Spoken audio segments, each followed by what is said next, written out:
करिए इस बात को, अब हमें और मत रुलाइए, प्रकट हो जाइए। बार बार ऐसा कहती हैं और रुदन करती हैं। रुदु सुस्वरम राजन कृष्ण दर्शन लालसा। सुखदेव जी महाराज कहते हैं, परीक्षित रोती भी है ना सखिया तो स्वर में रो रही हूं। यहां तो जैसे रोना शुरू कर दो तो सब बेसुरे हो जाते हैं, रोते रोते सुध बुध भूल जाते हैं। लेकिन देखिए भाव सखियों का, गोपियों का कि रो भी रही है तो स्वर में रो रही है।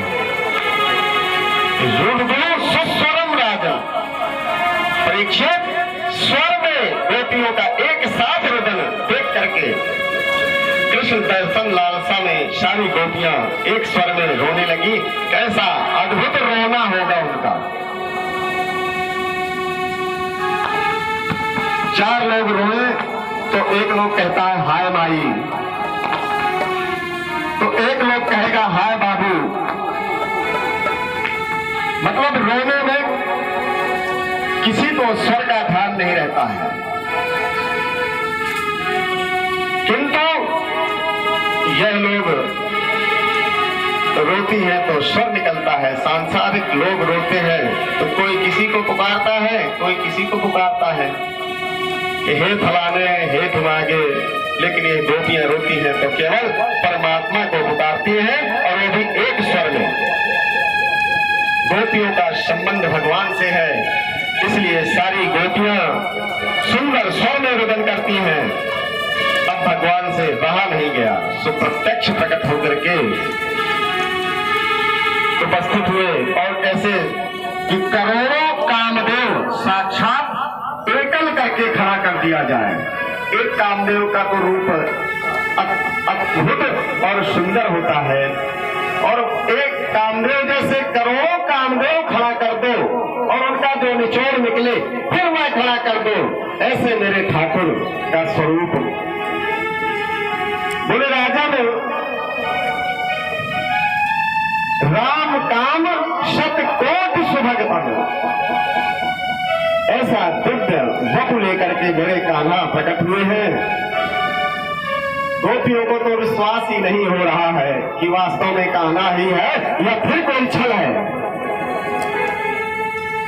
कि गोपियां सोचने लगी कि राम जाने यह प्रकट हो गए, भगवान जाने फिर कब गायब हो जाए, भरोसा ना है, छलिया है। नाना प्रकार की उपलब्धियां देती हैं गोपियां। अब गोपियां एक दूसरे से चर्चा नहीं करती कि भैया अभी अभी तो प्रकट हुए हैं, फिर थोड़ा सा कुछ चर्चा कर ले तो पता नहीं फिर गायब हो जाए, फिर कहां छोड़ेंगे। बड़ी मुश्किल में तो रो रो करके आए हैं वापस, फिर दोबारा कहां से लाएंगे इनको। सो सखियां आपस में कोई चर्चा, किसी प्रकार की चर्चा नहीं करती। बोलो भक्तवत्सल भगवान की जय। गोपियां कहती हैं सरकार एक बात बतलाओ, इस संसार में 3 तरह के लोग हैं। पहले तो वह जो प्रेम के बदले प्रेम देते हैं। आपने उनको प्रेम किया तो उन्होंने भी बदले में आपको प्रेम किया। पहले व्यक्ति वह पहले तरह के। और दूसरे वह होते हैं जो अकारण प्रेम करते हैं, बिना किसी कारण के प्रेम करते हैं। आप प्रेम करो या ना करो, परंतु आपसे प्रेम करेंगे, दूसरे नंबर के वह हो गए। और तीसरे वह होते हैं जो किसी को प्रेम ही नहीं करते। यह तीनों कौन होते हैं? कान्हा कहने लगे देवियों, जो प्रेम के बदले प्रेम करे उसे तो कहते हैं व्यवहार। कैसे? जैसे हम लोग शादी विवाह में जाते हैं तो पहले अपनी डायरी पलटाते हैं कि फलाने का व्यवहार कितना आया था देखना पड़ेगा जरा। तो 50 रुपए, मैंने कहा बाबू 50 रुपए आए थे। बोले ठीक है ला 50 रुपए दे, तो दे के आता हूं व्यवहार। तो पहले प्रकार का व्यवहार हो गया, ये प्रेम हो गया व्यवहार। अब इसको कहते हैं व्यवहार, मतलब प्रेम के भगवान श्री कृष्ण कहते हैं गोपियों, अकारण प्रेम तो केवल माता पिता ही अपने पुत्र से कर सकता है, दूसरा कोई संसार में नहीं जो अकारण प्रेम करे।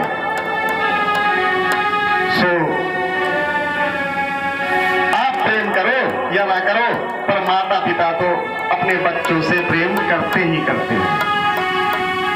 दूसरा प्रेम यह है, बच्चा कितना भी नालायक हो जाए, क्या कभी माता पिता उससे रुष्ट हो सकते हैं?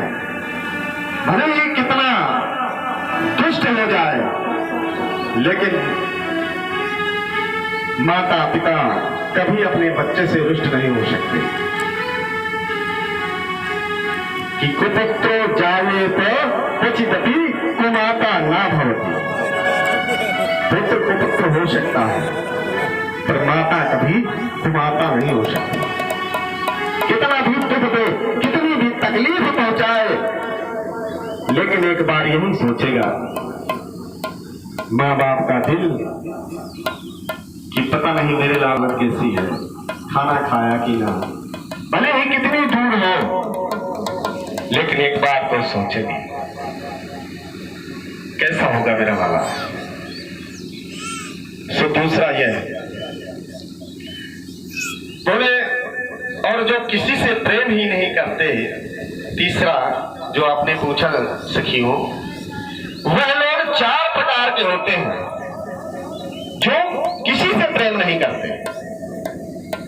आत्माराम, आप्तकाम, अकृतज्ञ और गुरुद्रोही, ये 4 तरह के लोग होते हैं। कैसे? आत्माराम तो जो अपने में ही रमण करता रहे, दूसरा आप्तकाम को